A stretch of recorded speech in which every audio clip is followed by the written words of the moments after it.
Bonjour et bienvenue pour une nouvelle vidéo sur le Fonds de solidarité. Je suis en compagnie de Julie, expert comptable et directrice de production du groupe Delta B. Bonjour Julie. Bonjour. On attaque un gros morceau, Julie, des aides gouvernementales mises en place dans le cadre de ce nouveau confinement.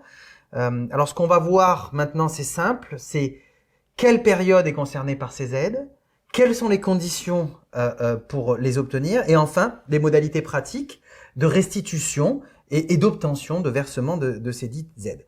Alors, tout d'abord, avant de commencer sur les différentes périodes, il y a un postulat général, c'est que toutes les entreprises qui étaient fermées administrativement en septembre et en octobre, quel que soit le niveau de perte de chiffre d'affaires, peuvent prétendre à une indemnisation sous une forme de compensation de perte de chiffre d'affaires jusqu'à 333 € par jour, donc à peu près 10 000 € par mois.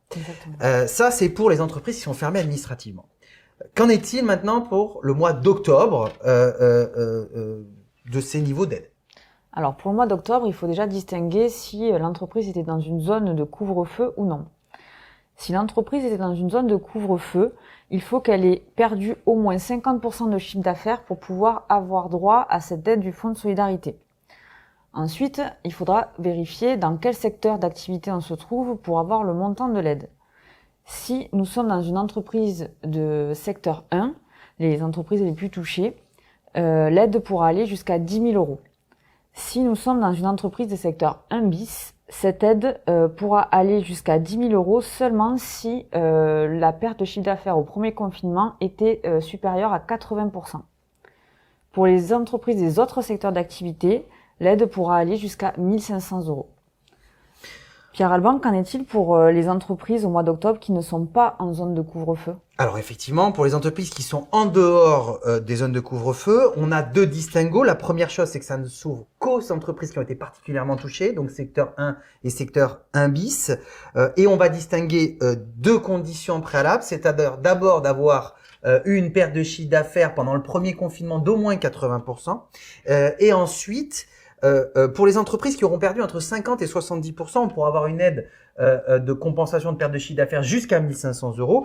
Et pour les entreprises qui auront perdu plus de 70% sur ce nouveau confinement, on aura une perte qui pourra aller, une complément de perte qui pourra aller jusqu'à 10 000 € avec un plafond de 60% de chiffre d'affaires mensuel en tant que limite. Ça, c'était pour effectivement le mois d'octobre et donc les zones de couvre-feu. Maintenant, on est en période de confinement. Qu'en est-il pour le mois de novembre, Julie?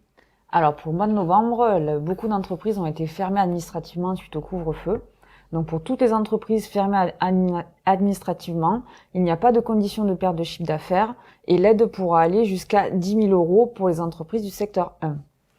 Pour les entreprises du secteur 1 bis, toujours plus de conditions de perte de chiffre d'affaires, mais l'aide pourra aller jusqu'à 80% de la perte de chiffre d'affaires jusqu'à 10 000 €.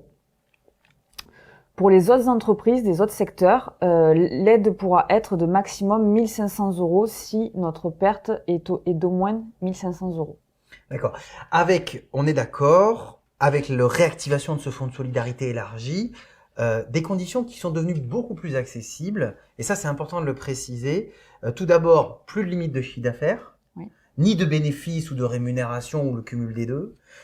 Et enfin, et surtout, un rehaussement en matière de nombre de salariés puisque toutes les entreprises de moins de 50 salariés pourront bénéficier de ces aides. Alors avec une petite particularité pour les sociétés dites holding et de groupe, filiales, où effectivement le calcul de ces équivalents temps plein doit se faire sur l'intégralité des entreprises détenues par ce groupe. Maintenant, Julie, et pour terminer, quelles sont les modalités pratiques pour obtenir ces aides? Alors, pour obtenir ces aides, Delta B s'occupe de tout. Votre collaborateur va se rapprocher de vous pour vous informer du montant de l'aide pour lequel vous avez droit. Et le formulaire est à compléter pour le mois d'octobre depuis vendredi dernier, le 20 novembre. Pour le mois de novembre, le formulaire sera disponible tout début décembre. Ce qui est intéressant effectivement de valider, c'est que votre collaborateur se rapprochera de vous aussi pour affiner l'estimation de la perte de chiffre d'affaires sur ces mois d'octobre et mois de novembre et pour s'assurer que chacun d'entre vous qui a été fortement impacté par cette crise ne passe pas à côté des aides. Merci Julie en tout cas pour ces explications. Merci à tous de nous avoir suivis et puis à très bientôt pour une nouvelle vidéo. Au revoir. Au revoir.